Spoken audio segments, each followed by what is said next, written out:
out tonight. We're very pleased to have you here. Can everybody hear okay? Back in the back there? All right. I'd like to, before we do anything else, the gentleman that has been working feverishly here to get things set up for us, his name is Russ Dawkins, and he has graciously donated his time and his effort to do all of this setup that you see on his own, and I think he deserves a round of applause.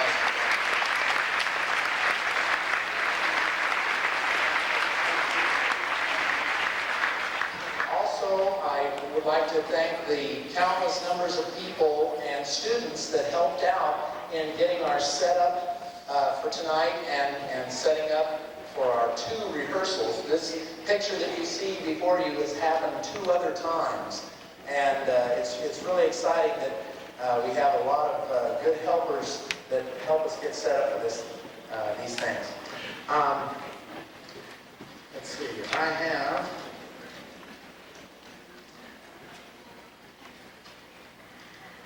just making a double check here. We'll go ahead and get underway. I think we've got our recording person over here. This person in the orange shirt, Kyle, would you stand up and show everybody? That's Kyle Arnold, and yeah, he deserves a round of applause too. Mr. Arnold, you see these microphones that are up here. Mr. Arnold is making a CD of tonight's performance. These CDs will be available to families, to anyone who wants to buy a CD. He has given us a special price of $15, and he's also attempting, no absolute guarantees, but he's attempting to get the CD made by the last week of school. So if we get orders in to Mr. Arnold tonight, and we can send the check for $15 made out to Arnold Sound Recording. And we have the little white slips that are down here. If you would like to order a CD, you can do that. Just send a check for $15 to Arnold Sound Recording with your son or daughter here, or you can make checks out tonight if you wanted to. But anyway, he will take names and addresses of people off of these things, and we'll be able to hopefully get those CDs back to the kids before they leave for summer vacation. And it'll be really exciting to have a CD of, you can go down to the store and buy a CD of professionals. Well, you can buy a CD of yourself playing in the band. It'll be neat. The CD will include all of the songs that you hear tonight, including the teacher's phenomenon. Without any further ado, so as they say, I'd like to introduce to you my student teacher, who's been with me for the past, I think it's going on 9 weeks now. Mrs. Karen Payne is my student teacher, and she will be introducing our first number, but I'd like to have the privilege and the honor of introducing Mrs. Payne as the new K through 12 vocal music teacher at Madison Virgil School System. So let's give this a round.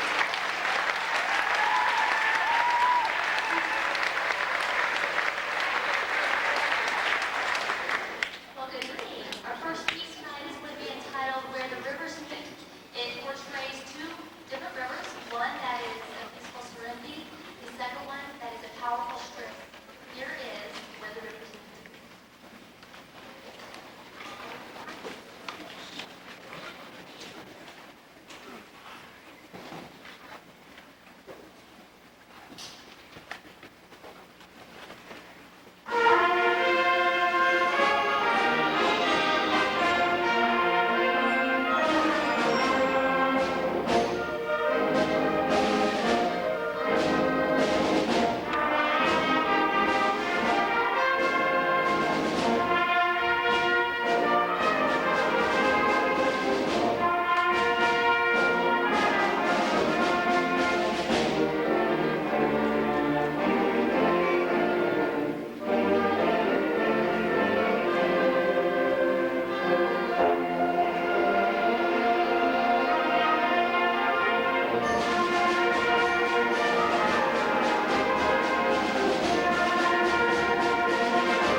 second selection of the evening is a, shall we say, a kind of a let loose number and have a little fun with the number. We're going to be performing some music that comes from the movies and quite a popular song of old. It's called My Girl.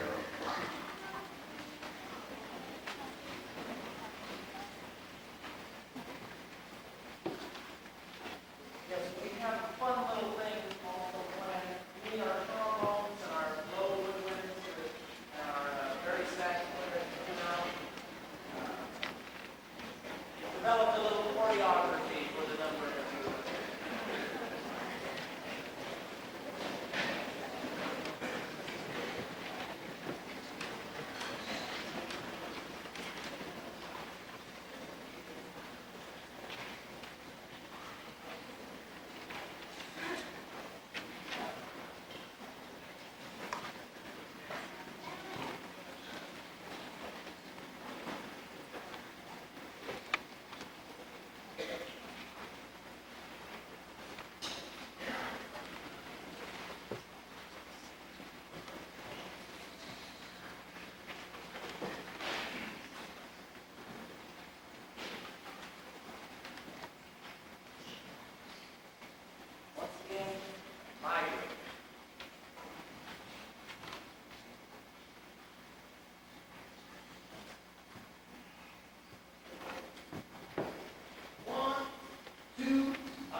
Just a little surprise that all student teachers should expect.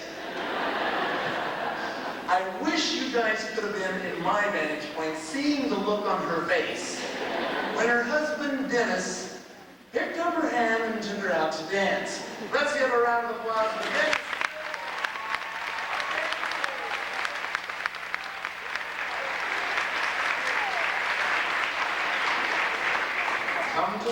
Come to expect the unexpected. That's our motto. All right, well, we have as our concluding piece, kind of a Western style number It is entitled Laramie.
won a national award by the National School Orchestra. This piece was recently performed at the State Junior High Orchestra, and 9 students from Manhattan were able to attend that. We will play the canto and the dance from the Del Borgo Suite for Strings.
Instead of my fear when they split the 2 schools, I thought that would weaken the string program, and instead it has strengthened it, giving more children a chance to show off and play solos and change positions and learn different instruments. Our next selection is the Sights Concerto, and Saunders Smith will be playing the solo.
joy of working with a fellow teacher, and since this is Honoring Teachers Night, we would like to make a special dedication.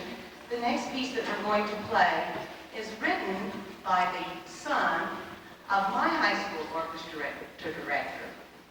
And I want to dedicate this to Mr. Freebie for his serious-minded and constant effort to keep everything at a very solid, low key, and never do anything out of the ordinary. And it's very difficult for orchestra people to do that kind of thing because we're used to playing serious music. And so we can't get real loud. And so we've come up with a piece that we really think epitomizes. I hope we have. We have come up with a piece that epitomizes Mr. Freebie.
We'd like to continue our fine feathered program with our fifth hour group over here.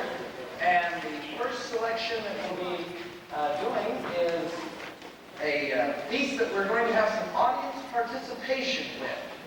And if I could get the audience to clap as an echo to me, most of the songs that we do in our band and our orchestra at this age level are in what's called common time, or 4/4 time. And that would be 4 beats to each measure. I'd like everybody to clap after I clap 4 times. 1, 2, 3, 4. That's right. Now, in this next piece that we're going to do, there are actually 5 beats per measure. So let's try that. 1, 2, 3, 4, 5. And what we have to do is we have to get you to clap 4 times in 5 beats. So in order to do that, Mike is going to lay down a 5-beat pattern for us and let you hear it for just a moment. Go ahead, Mike. 1, 2, 3, 4, 5. 1, 2, 3, 4. 1, 2, 3.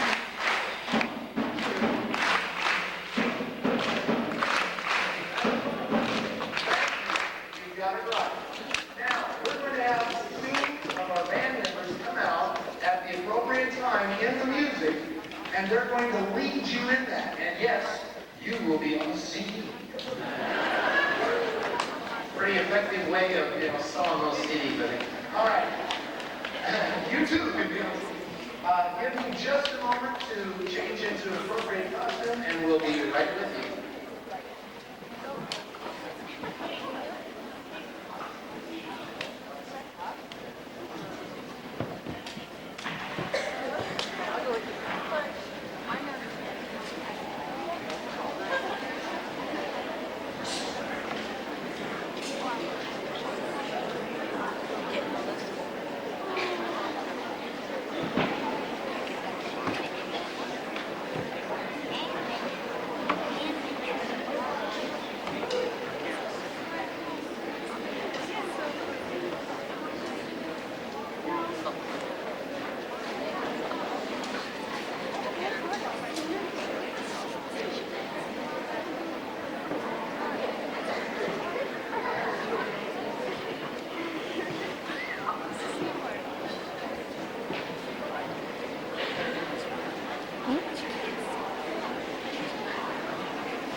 students in my fifth hour class if they wouldn't mind writing some of the introductions. You can tell from the stellar ones that I've given tonight that so much time and thought and energy was put into them. But we did have one student in our fifth hour class named Jeremy Parker who decided to take me up on the offer. Jeremy is one of the students in fifth hour band. Jeremy, just stand right up there and wave. He called me last night, told me he was working on the way. But he decided to take me up on the offer, and this is Jeremy Parker's introduction to You've Got a Friend in Me. How many of you like the musical selections from computer animated motion pictures about toys? All right. What motion picture do I speak of? If you guessed Home Alone, Home Alone 2, Lost in New York, Revenge of the Nerds, Land Before Time, Spaceballs, Weekend at Bernie's 2, Gremlins, Star Trek 2, The Wrath of Khan, E.T. the Extraterrestrial, or Planet of the Apes, then you are wrong. If you guessed Toy Story, good call. Sure. The Anthony Middle School Fifth Hour Band presents You've Got a Friend in Me.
dedication of this work was difficult to say the least. I have so many wonderful friends from my days here on the planet to whom the label teacher fits, that if I were to acknowledge all who match the description, there would not be computer space to mention them. I trust that all those who have shared their wisdom or facilitated my learning in any capacity will know of my gratitude for their service in my behalf. In all, I wish to dedicate this composition to 3 of my former and current teachers. I must use the word current because of their status as lifelong teachers, to which the lyrics of the second movement refer. 2 teachers, the best any 4th grader could have had, stand out as those who could very well be the ones who have set me on my present musical path. The first was Rita Krubel. Mrs. Krubel was, bar none, the coolest classroom teacher in the school, and anyone lucky enough to get picked to be in her room by the powers that be was set for the year. As luck would have it, I, Scott Freeby, was chosen to be among the best taught, best loved group of students Lee Elementary School had in 1973, clear till the spring of 1974. I remember sharing time, or story time, or whatever the time was when we'd all gather around Mrs. Krubel and listen to stories out of books, or better yet, stories that we could tell from our or her real life. I remember how disappointed all the boys were when we met her husband, Mike. Not that Mike was disappointing. On the contrary, he was tall and nice and cool, and he liked to play basketball with us after school. No, we were disappointed in the fact that Mike meant that Mrs., and we hadn't yet conceived of this term as a description of marriage, Mrs. Krubel would not be our sweetheart when someday the appropriate age of acting on crushes would be at hand. It was in Mrs. Krubel's classroom that I walked a mile. She had told us once that a person who kept a normal pace could walk a mile in approximately 20 minutes. I volunteered my recess time one day, and just to say that I could do it, I walked a mile in her classroom from 1:40 to 2 p.m. I dodged desk corners and slipped only once or twice on the tile floors when my gait got away from me, but she believed me and told me how proud she was of me when I had completed the seemingly impossible task. But the time I'll remember best is when she told the class that she played the cornet. I had started playing the trumpet in 4th grade, and I thought the trumpet was the greatest instrument anyone could play. And now, the coolest teacher in the whole school, and probably the whole world, had, merely by her declaration, given her stamp of approval to my glowing assessment of the trumpet. What's more, she further enhanced my 4th grade coolness status by suggesting and following through with the command performance in front of the entire class of a trumpet and cornet duet with herself and me as the guest artists. As I recall, we were yet again awed by her many-faceted talents. I believe that some of the seeds of my assertiveness and outgoing personality were planted, nourished, and grew under her careful direction and willingness to care for all the aspects of my personality. I infrequently see Rita, I'm grown up now and can call her by her first name, around the town in shops or her church when I perform there professionally on my trumpet. But when our paths do cross, the floodgates holding back the memories in reserve lift and release waves of gratitude and love that carve out a smile on my face and warms my heart. Thanks for your love and caring, Rita, from one of your happiest 4th grade students ever. The second of my 3 teachers I honor at this time is my good friend and respected colleague, Larry Norville. Mr. Norville, or Norv, as we affectionately began to refer to him in our high school days, was not only my beginning band teacher in 4th grade, he taught me summer band lessons and was my band director during my sophomore year in high school. Until recently, Norv directed the Manhattan Municipal Band. Under his direction, I served some 14 years. I remember many times just being in awe of the command he had when in front of our band group. His famous whistle, which I have imitated and now use in a likewise manner, was quite the attention getter in the normally noisy environment associated with a gymnasium filled with 4th, 5th, and 6th graders. Norv recalled recently that I had worked on my whistle so diligently that I had won an impromptu whistle contest to see who could whistle as loud as Mr. Norville. Despite his ability to instantaneously gain silence in this manner, Norv always had the class's respect when he spoke to us.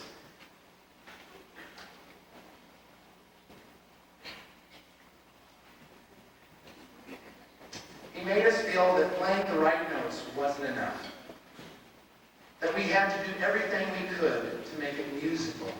I remember him singing to us. I thought my mom was the only person who had a beautiful voice in the whole world. But when I heard Norm sing phrases of songs like Row, Row, Row Your Boat, and other similar musical masterpieces of that fourth grade era, I actually thought I knew what he was talking about when he said, "You've got to make it musical." It was Norm who inspired me to seek out private music lessons. It was Norm who went to contest with a group of us soloists and actually walked with me to have lunch at a nearby diner while we waited for the afternoon tests of our skills to begin. Norm was the only one who convinced me to play French horn in the Manic Municipal Band. He did that to ensure that I would stay involved with my music in the summers. I stayed there for 2 years until a seat in the trumpet section finally opened up for me. It was Norm who, with a tear in his eye and crackle in his normally rich voice, announced that he too would be retiring at the end of my sophomore year. He probably didn't know it, but I cried at that news too. I always say to folks, if you look at me rehearse and or direct, you see a lot of Larry Norman and one other fellow that will follow. I sing to get my musical points across. I am always truthful to my kids about their abilities and their limitations, and I even whistle from time to time to get the attention I need for a more efficient rehearsal, just like Norm. Norm, you're important to me. Thank you for the wisdom you've shared and the caring and love I can always count on. The other fellow mentioned above is my third honoree. Stan Fink came to Kansas State University during my junior year. I had the privilege of interviewing Stan for the position of Director of Bands at Kansas State. When one of the members of the committee to hire the director asked me what I thought of the candidates, I recall telling him good things about all the prospective directors, but that Stan Fink would be the next one they should hire. Stan was a person who made you feel important. Everyone counted. There could be nor would be anyone less important than the next person. I remember Stan marching with us in marching drills and having us practice until there were grid marks on the field from our box-like formations. I was impressed that he didn't expect us to do anything that he wasn't willing to do himself. I liked the way he conducted and how he would laugh and smile at us with his big open-mouthed smile when we weren't paying attention to his direction. He would simply go on to demonstrate to us where we should be with him. It made me realize that making music was a team effort, not so dependent upon each player's individual skills, but rather how well each player could pool his or her resources for a common goal, allowing the director to help everyone attain their quintessential collective expressiveness. Although I saw him frustrated many times, it was a rare thing to see a man. His poise, subtle humor, and undeniable dedication to doing his best were his trademarks. Trademarks that I vowed to work to attain for myself. In Stan, I found a mentor, a facilitator, and a friend. Every year except this, I had always gone to Stan with the music that I created to get his opinions on what I could do to make things better. It was with great anticipation of our getting together to discuss this project that I headed to the phone to call him to ask if I might stop by later with a tape of the music that I had created. As I was literally reaching for the phone to call him, it rang. My dear wife Diane related to me that Stan had passed away that very day from an extended illness. Although I mourn his passing, I am comforted to know that his teaching lives on through me and a host of other educators, and probably anyone he has ever met. To this day, I live by one of Stan's personal creeds, something he said whenever we would work together to make a passage of music or a marching drill attain its best. And I think the members of the band can help me with this one. Not again? Better. Stan, like all good teachers, will live on through the ages in the hearts and minds of those for whom he worked hard to improve. Thank you to all my teachers.